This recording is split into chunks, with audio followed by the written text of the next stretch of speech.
Candidates for completion, their parents and relatives, as well as the district and school administrators, stakeholders, faculty, personnel, alumni, honored guests, and friends, with the theme, Henerasyon ng Pagkakaisa, Kaagapay sa Bagong Pilipinas.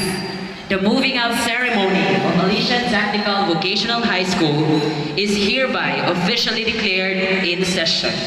requesting everyone to please rise for the entrance of colors and the singing of the Philippine National Anthem, Bohol Hymn, and Alicia Hymn to be conducted by Ashley Nicole M. Corit with honors, Evangeline Alexis M. Garcia with honors, and Sarah Marie T. Tuyog with high honors respectively.